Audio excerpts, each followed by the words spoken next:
Look around you. Nearly every object in your life is a product of capitalism.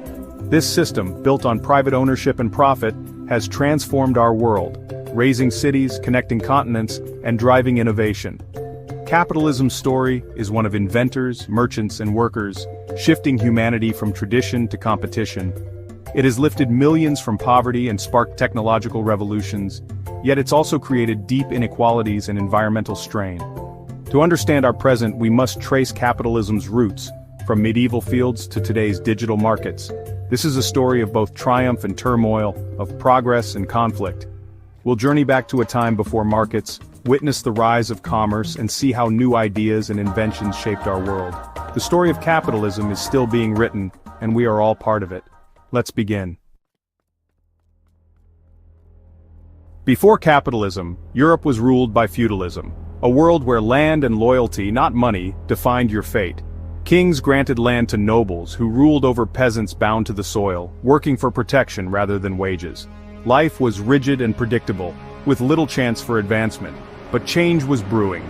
Towns grew, and skilled artisans and merchants began to thrive in cities, trading goods for money. A new middle class, the bourgeoisie, emerged, gaining wealth through commerce instead of land. As lords sought luxury goods, they needed cash, leading them to rent land for money rather than labor. This shift introduced wages and rent, slowly freeing serfs and undermining the old order. The static world of feudalism gave way to a dynamic, money-based economy. The seeds of capitalism were sown in these bustling towns and changing relationships. The stage was set for a new era of trade and opportunity. The world was about to change forever. The late Middle Ages ignited a commercial revolution. Trade exploded, and merchants became powerful. Italian cities like Venice and Genoa grew rich by controlling trade routes, while new financial tools like banking and double-entry bookkeeping made business more efficient. These innovations fueled risk-taking and profit, laying the groundwork for capitalism. The age of exploration followed, as nations like Spain, Portugal, and England sought new routes and riches overseas. Mercantilism took hold, nations measured wealth in gold, sought colonies, and aimed to export more than they imported. The scale of global trade led to the birth of joint stock companies, early corporations like the Dutch and British East India Companies. Ordinary people could now invest and share in profits, while these companies shaped the fate of continents. The world was becoming interconnected, and capitalism was taking root on a global scale. The age of merchants had set the stage for the next great transformation. The Industrial Revolution transformed capitalism, beginning in Britain with the power of steam. Factories replaced workshops, and machines produced goods faster and cheaper than ever before. Mass production lowered costs and created a new urban working class, while factory owners amassed wealth. Cities swelled, but living conditions for workers were harsh and crowded. The world's economic center shifted to industry, and global trade boomed as raw materials and finished goods crisscrossed the planet. A new social order emerged. Capitalists owned the means of production, workers sold their labor. The Industrial Revolution supercharged capitalism, making it the dominant force in the modern world. The pace of change was now unstoppable.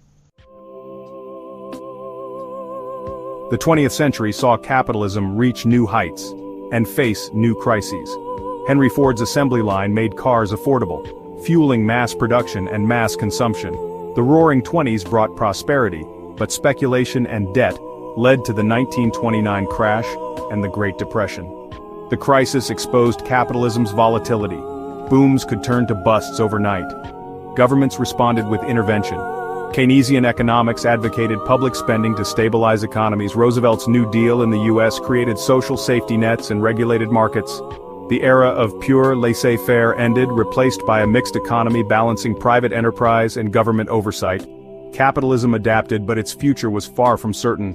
The lessons of the 20th century would shape the world to come. The system's resilience and its flaws were on full display.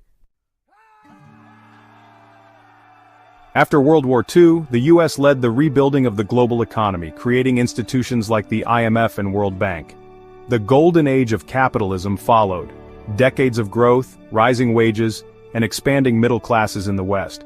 Governments managed economies with Keynesian policies while private enterprise thrived.